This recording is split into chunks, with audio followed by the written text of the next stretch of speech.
आचरण पर होनी चाहिए। अगर आचरण हमारे ठीक नहीं होंगे तो नाम जपते हुए और सत्संग सुनते हुए करते हुए हमें भगवदानंद का अनुभव नहीं होगा। ये बहुत मतलब खुली बात समझ लो। जैसे कई लोग आके प्रश्न करते हैं कि हमें 10वें वर्ष नाम जप करते हो गया, हमें कोई अनुभूति नहीं। तो ये हमारे हृदय में जैसे कोई कील गाड़े ऐसे कष्ट होता है। आप क्या करें 10वें वर्ष नाम जप, आप कैसी बात करते हैं? तुलसी जाके मुख से धोखे निकसत राम, ताके पग की पग तली मोर तन। भगवान नाम इतना पावन कर, इसका मतलब आप त्रुटि कर रहे हैं, आपके आचरण ठीक नहीं। आप जांच लीजिए। नाम महिमा तब तक प्रकाशित नहीं होगी जब तक शास्त्र के अनुसार आपका आचरण नहीं बन जाएगा। वो बल देगा, वही ज्ञान देगा, वही आपको हटाएगा, पर समय लगेगा। और अगर आप कहीं गुरु कृपा से सावधान होकर आचरण सुधार लो तो आप भगवान के थे, भगवान के हैं, भगवान के रहेंगे। आप आत्मस्वरूप थे, आत्मस्वरूप हैं, आत्मस्वरूप रहेंगे। पर आचरण में हम फंस गए देहाभिमान के कारण। तो हमारी सबसे प्रार्थना है, देखो भगवत प्रेमी महात्माओं का दर्शन, भगवत चरणारविंद में आसक्ति चित्त होकर भगवत गुणानुवाद करने वाले जनों का सानिध्य, ये तभी होता है जब हमारा भगवत विधान से अंतिम जन्म होना होता है। और जिसका आखिरी जन्म होता है तो भगवान के प्रेमी जनों का संग मिल जाता है। उनके मुख से हरिजस सुनते हुए हम अपने आचरणों को पवित्र करें। हम जहां भी देखा है तो अगर आनंद की अनुभूति की कमी पाई गई तो आचरण में, बहुत ज्ञान देखा है पर आचरण में त्रुटि पाई गई। और ये माया का कार्य है आचरण भ्रष्ट करना, भक्ति का कार्य है आचरण अच्छे बना देना। चरित्र ही तो पूजा जाता है। अपने देश में चरित्र गान किया जाता है, नहीं? ध्रुव चरित्र, प्रहलाद चरित्र, राम चरित्र, कृष्ण चरित्र। नहीं, हमारा आचरण का तात्पर्य चरित्र से ही तो है। आचरण बिगड़ गया तो कुछ भी हो भगवदानंद की अनुभूति नहीं होगी। आपसे सबसे प्रार्थना है, इसीलिए आचरणों पर ध्यान दो। अगर आचरण ठीक हो गए तो आप भगवान के थे, भगवान के हैं, भगवान के रहेंगे। भगवदानंद आपका स्वरूप है, कहीं से उपजता नहीं है। ईश्वरंश जी अविनाशी, चेतन अमल, सहज सुख राशि। वो आप सुख राशि हैं। सुख राशि होकर दुख में भटक रहे हैं, मतलब कुछ गड़बड़ है। नहीं तो पानी में मीन प्यासी, में सुन सुन आवे हासी है। परमानंद आनंद सिंधु मध्य तो वासा। फिर भी आनंद की खोज के लिए विषयों की तरफ जाना मतलब भूल हो गई, कोई गलती हो गई। तो चलनी में गैया दुहे, दोष दैव को दे, हरि गुरु कहो न माने, आपनो ही फल ले। इसलिए सबसे प्रार्थना है, जितना सत्संग सुनो उसका मनन करो और उसको अपने आचरणों में उतारो। ये भगवत चर्चा इतनी समर्थ कि घोर पापाचारी को भी सीधे परम पद प्रदान कर दे यदि मनन कर ले तो। श्रवण तो बहुत हो रहा है, कथन भी बहुत हो रहा है, पर मनन नहीं हो रहा। और मनन का फल है आचरण में उतारना। श्रवण का फल है मनन, और मनन का फल है आचरण में, मतलब तदाकार वृत्ति होना। बस भगवत प्राप्ति कोई दुर्लभ नहीं। हमारे हृदय में बात आई कि संसार की प्राप्ति दुर्लभ है, भगवत प्राप्ति नहीं। क्योंकि जो है नहीं उसको कैसे प्राप्त कर सकते हो? आज तक किसी को संसार पकड़ में आया? किसी को मिला? और भगवान है, थे, रहेंगे तो ना सतो विद्यते भाव, ना भाव विद्यते। तो जो है उसको मिलना यार दुर्लभ कैसे हो सकता है? हम उसकी चाह करें, वो हमारा स्वरूप ही है, हमारी आत्मा ही है, हमारा प्राण ही है।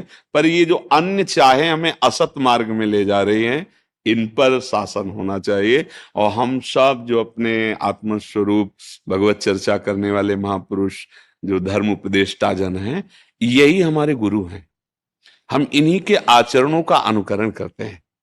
जिससे आप सब जन हैं तो आपका उठना, आपका बैठना, आपका देखना, आपका बोलना, ये हमारी जन समाज में अनुकरणीय है।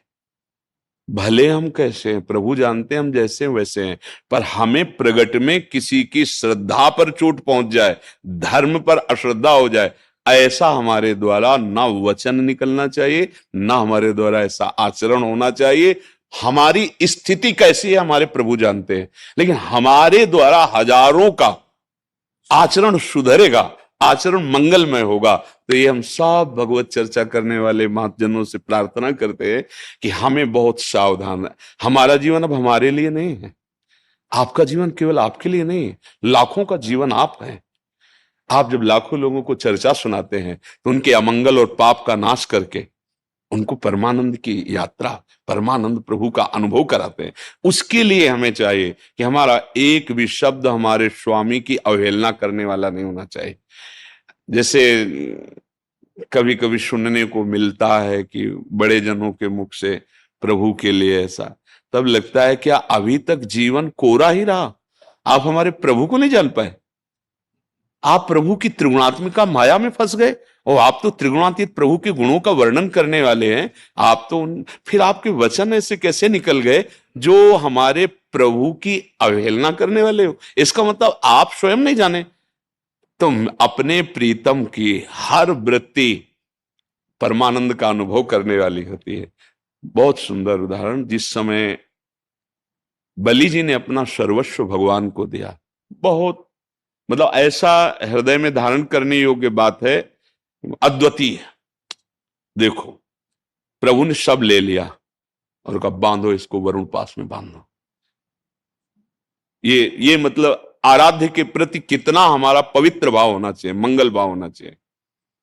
और कहा अब बता तीसरा पग कहां पूर्ण करेगा? तो अगर सिद्धांत से देखे तो भ्रकुट चढ़ जानी चाहिए बलि जी की। भाई नपना दिखाओ इतना बड़ा, फैला लिया ब्रह्मलोक तक। ऐसा नहीं बोला, नहीं बोला। ये कहा प्रभु अभी तुमने आपको प्रणाम भी नहीं किया। हमारे हाथ बंधे हुए हैं, हम जैसे प्रणाम करना चाहिए वैसे प्रणाम, करुणा निधान, पहले हमारा प्रणाम स्वीकार कीजिए। और नाथ अभी तो संपत्ति नापी है, संपत्तिवान तो अभी बकाया है ना, अपना चरण तो आप हमारे बिक गए भगवान, है ना। हम भगवान का यश गाते हैं और भगवान पर प्रश्नवाचक चिन्ह लगा दें, बहुत हृदय दुखता है। इसलिए प्रार्थना सबसे है कि हमारी स्थिति क्या है भगवान जानते हैं, पर हमारे वचन से हमारी समाज की स्थिति आस्तिकता में बढ़ती जाए, प्रभु की तरफ हमारी श्रद्धा। क्योंकि प्रभु को वस्तुतः जो जान गया है वो इस त्रिगुणात्मिका माया के खेल से ऊपर उठ जाता है। ये त्रिगुणमयी माया का खेल एक जादू का तमाशा है, सच्ची मानिएगा। जब वो अनुभव भगवान कराएंगे, भगवान के सिवा नया कोई वस्तु है, नया कोई व्यक्ति है, नया कोई घटना है, नया कोई कर्म है। जब ज्ञान वास्तविक हो जाता है तो ईशावास्यमिदं सर्वम यत्किंचित् जगत्याम जगत वासुदेवा सर्वम मत्तः परतरम नान्यत् सर्वान् वस्तुतया निरीक्ष परम स्वाराध्य बुद्धिर्मम, ये अनुभव हो जाता है। अब अनुभव अगर हो गया, आपका जीवन भगवत चर्चा करते हो गया, तो आप हमारे प्रभु पे प्रश्नवाचक वाक्य कैसे बोल सकते हैं? इसका मतलब आपको भगवत अनुभूति नहीं हुई, इसका मतलब भगवदानंद की अनुभूति नहीं हुई। वर्ष कितने लग जाए तो क्या होता है? चांगदेव तो 1400 वर्ष का था और महान चमत्कारी था, सिंह पर बैठ करके और सांप की चाबुक लेके गया था। तो ज्ञानदेव जी तो अभी बालक ही थे, पर उनके ज्ञान के आगे उसका सब। ये बात समझनी कि हमारे आराध्य देव का यशवर्धन हमारी वाणी से हो, आराध्य देव के चरणों में प्रीति हो, और हमारे आचरणों का अनुकरण करके हमारे जो अनुयायी जन हैं वो प्रभु को प्राप्त हो, वो परमानंद को प्राप्त हो, और हम सब भगवत प्राप्त हैं। कैसे? सबके हृदय में भगवान है। शास्त्र कहता है, वेद कहते हैं, शास्त्र शीर्षा पुरुषा शास्त्र साक्षात शास्त्रपात सबहु विग्वं सर्वतस् प्रत्वातिष्ठत् दशांगुलम। नापो, यहां बैठे हुए हैं, मतलब ये हृदय देश। गीता भी कहा है हृदय में, रामायण भी कहा सबके हृदय अक्षत विकारी, यहीं बैठे हुए।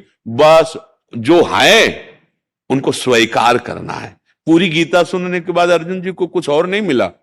बोले नष्टो मोहा स्मृतिर्लब्धा, जिसे हम भूले थे उसकी याद आ गई है। बस स्मृति ही भगवत प्राप्ति है, अखंड स्मृति। माया का काम है भगवत विस्मृति करा करके नानात्व का स्मरण कराना, भक्ति का कार्य है नानात्व का विस्मरण करवा करके प्रभु की स्मृति में तन्मय कर देना। भक्ति का स्वरूप ब्रह्म नहीं, माया नहीं, नहीं जीव नहीं काल, अपनी सुधि ना रही एक रहे नंदलाल। कान भय प्राण में, प्राण भय कान में, ही में न जान परे कान है कि प्राण है। बस हम सब भगवत प्राप्त हैं।